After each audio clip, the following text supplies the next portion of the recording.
مولاي صل وسلم دائما أبدا على حبيبك خير الخلق كلهم. نحمده ونصلي ونسلم على رسوله الكريم. اما بعد فاعوذ باللہ من الشیطان الرجیم. بسم اللہ الرحمن الرحیم. اللہم صل علی محمد وعلی آل محمد كما صلیت علی ابراہیم وعلی آل ابراہیم انک حمید مجید. صدق اللہ مولانا العظیم.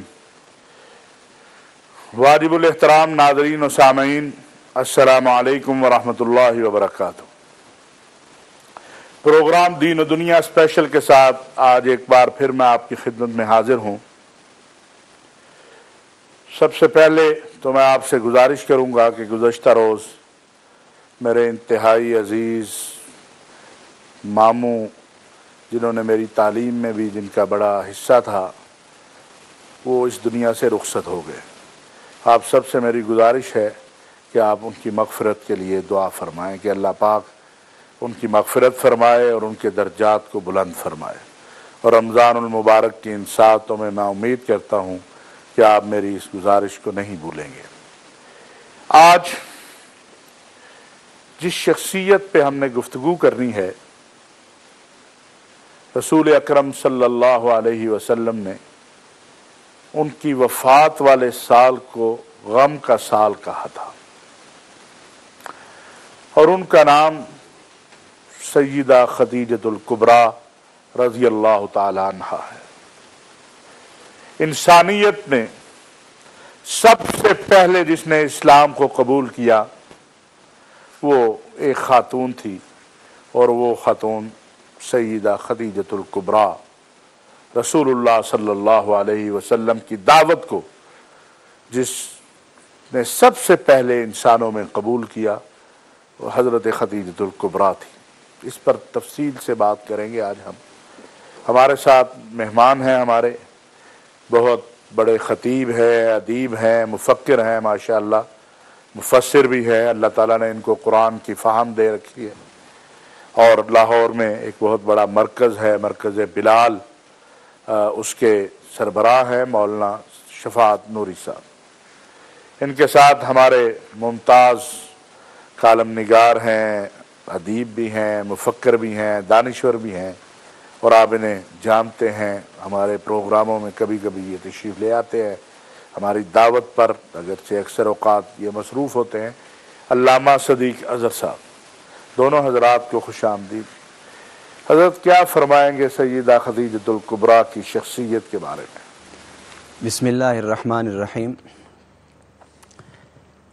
ام المؤمنین سیدہ خدیجۃ الکبریٰ رضی اللہ تعالی عنہا حضور کے اعلان نبوت سے پہلے ہی حضور کی شخصیت کو تسلیم کر چکی تھی. اللہ آپ اگر نبی پاک صلی اللہ علیہ وسلم سے ان کی شادی کے واقعات اور اسباب و علل پر غور کریں تو وہ یہ تھے کہ حضور صلی اللہ علیہ وسلم کی شرافت، صداقت، کردار اور لوگوں کا خیال، ان جیسے صفات اور اوصاف سے سیدہ خدیجۃ الکبریٰ رضی اللہ تعالی عنہا متاثر ہوئیں، اور خود انہوں نے نبی پاک صلی اللہ علیہ وسلم کو نکاح کا پیغام بھیجا. آج ہماری سوسائٹی میں یہ ایک رواج بن گیا ہے کہ لڑکے والے ہی شادی کا پیغام بھیجتے ہیں، اور اگر خدا نہ خواستہ لڑکی یا لڑکے والے پیغام بھیجیں تو اسے ہم عیب سمجھتے ہیں، جبکہ یہ عیب نہیں ہے. درست بات. جس طرح لڑکے والوں کو یہ اختیار ہے کہ وہ کسی لڑکی کو پروپوز کریں اور پیغام بھیجیں، اسی طرح اسلام اور نبی پاک صلی اللہ علیہ وسلم کی یہ پہلی شادی اس بات کی وضاحت کرتی ہے کہ اگر لڑکی والے کسی لڑکے کو صالح، نیک اور اچھا پائیں، وہ اس کو بھی پروپوز کر کے پیغام شادی کا بھیج سکتے ہیں. ماشاءاللہ. اور اگر کوئی لڑکی والے ایسا کرتے ہیں کہ لڑکے کے کردار اور اس کے عمل اور اس کے افکار اور اس کے اچھے مزاج کو دیکھ کر، دیانتداری، صداقت کو دیکھ کر پیغام بھیجتے ہیں، تو میں یہ سمجھتا ہوں کہ وہ سیدہ خدیجۃ الکبریٰ کی سنت بیان کر رہے ہیں. واہ واہ. علامہ صاحب کیا خوب بات کہی علامہ صاحب نے، اور میرے ناظرین و سامعین آپ بھی اس رسم و رواج سے باہر آ جائیے۔ دنیا کی سب سے معزز ترین ہستی کو پیغام ایک خاتون بھیج رہی ہے۔ اگر کوئی یہ عیب والی بات ہوتی تو ہماری ماں کبھی ایسا نہ کرتی۔ علامہ صاحب، کیا وجہ ہے کہ ہمارے اندر اس قسم کی جو اچھی باتیں ہیں وہ بھی پنپ نہیں پا رہی ہیں، اور ہمارے رسم و رواج زیادہ حاوی ہو جاتے ہیں اور ہم پریشانیوں میں بھی مبتلا رہتے ہیں؟ بچی والا یہ بات جانتا ہے کہ فلاں بچہ جو ہے وہ میری بچی کے لیے اچھا ہو سکتا ہے، لیکن وہ بیچارہ مجبور بن کے بیٹھا ہوتا ہے، پیغام نہیں دے سکتا۔ یہ معاشرتی پرابلم ہے یا ہماری لا علمی ہے؟ جناب، بات یہ ہے کہ ہم نے دین کو اپنے کلچر اور اپنے ماحول میں ڈھالا ہے۔ ہم خود دین کے ثقافت اور دین کے اندر اپنے آپ کو نہیں ڈھال سکے۔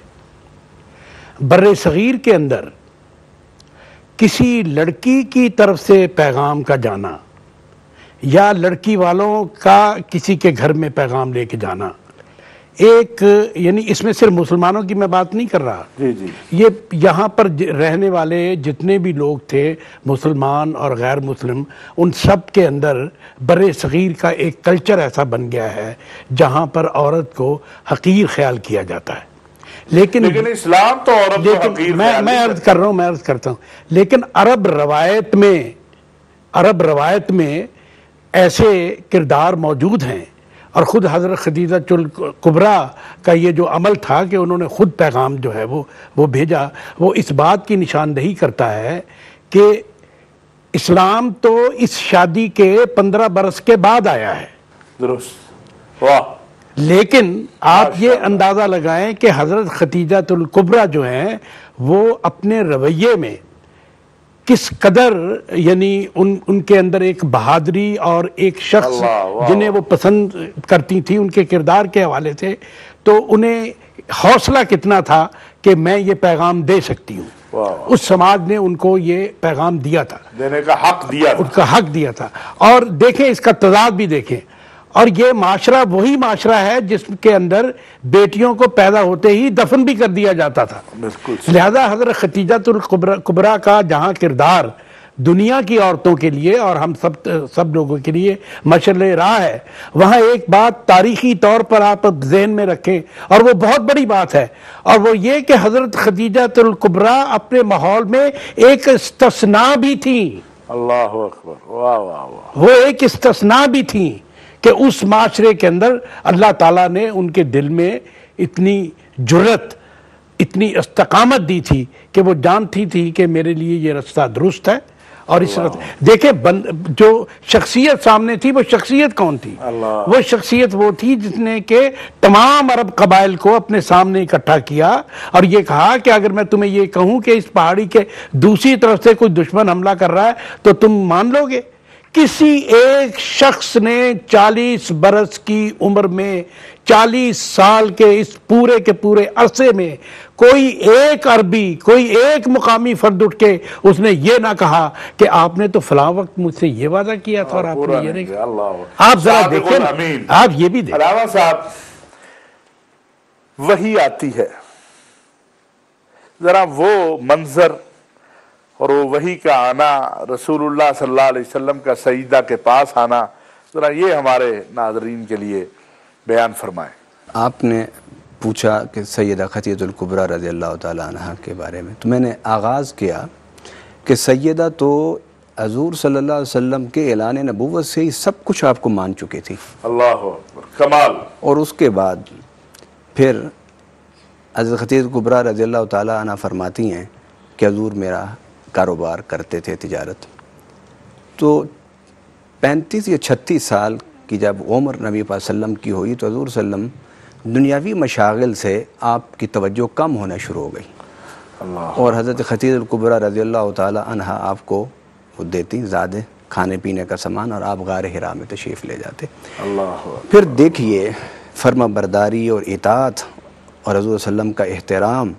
یہ نہیں کہا کہ آپ نے تو کاروبار چھوڑ دیا، گھر کا کام کیسے چلے گا، کون سنبھالے گا بزنس؟ اسی کو آگے لے کے حضرت چلیں گے۔ ناظرین،